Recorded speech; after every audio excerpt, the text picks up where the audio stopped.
নমস্কার, welcome back to my channel Debjani's kitchen. আজকে আবার এসে গেছি আমি আর একটা নতুন ভিডিও নিয়ে, পার্শে মাছের তেল ঝাল। আসুন আমি কিভাবে করছি আপনারা দেখে নিন। আমি এই পার্শে মাছ মিডিয়াম সাইজের নিয়েছি, নুন হলুদ দিয়ে মাখিয়ে নেব।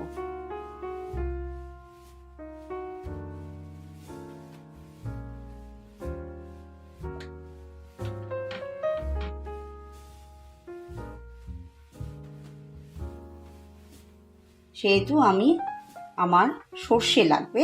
সাদা সর্ষে নিয়েছি আমি 2 চামচ, আর কালো সর্ষে নিয়েছি 1 চামচ। এটাকে আমি জলের মধ্যে ভিজিয়ে রেখেছি, মিক্সার গ্রাইন্ডারে পেস্ট করে নেব কাঁচা লঙ্কা নুন দিয়ে।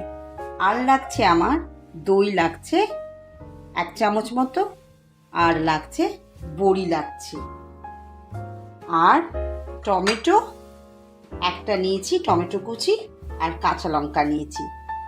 আসুন আমি কিভাবে করছি আপনারা দেখে নিন। সর্ষের তেল দিয়ে দিলাম 4 চামচ মতো।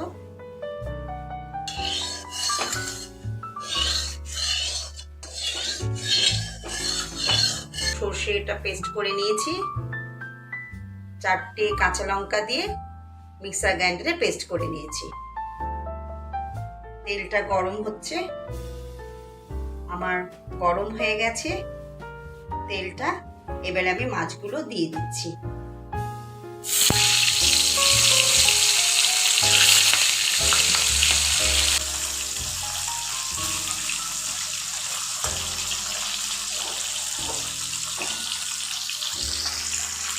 মাছগুলো ভাজা হয়ে গেছে, আমি তুলে নিচ্ছি প্লেটে।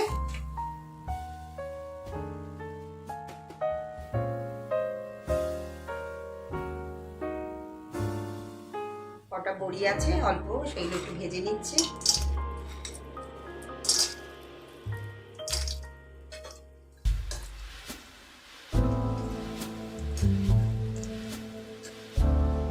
অল্প কালো জিরে ফোড়ন দিচ্ছি, 2 কাঁচা লঙ্কা, টমেটো একটা টমেটো চিড়ে দিয়ে দিলাম,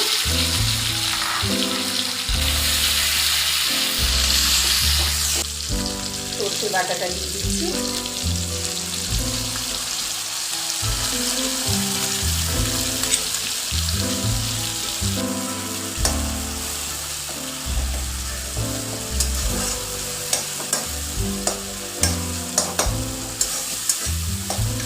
অল্প জল দিয়ে দিচ্ছি।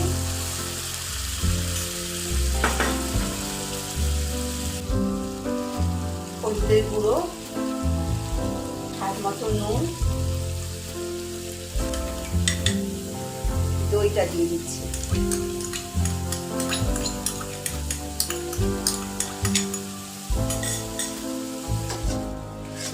ফ্লেমটা আমি মিডিয়াম টু লো ফ্লেম করে করছি রান্নাটা পুরো, যাতে মশলাটা পুড়ে না যায়।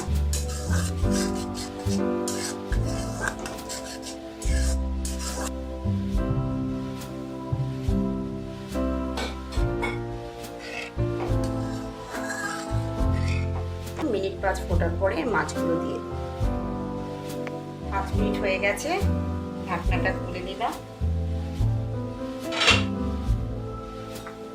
আমি চিনি দিয়ে একটু অল্প, যেহেতু দই দিয়েছি টমেটো দিয়েছি, অল্প চিনি দিলাম। এবারে ভাজা বড়িগুলো দিয়ে দিলাম।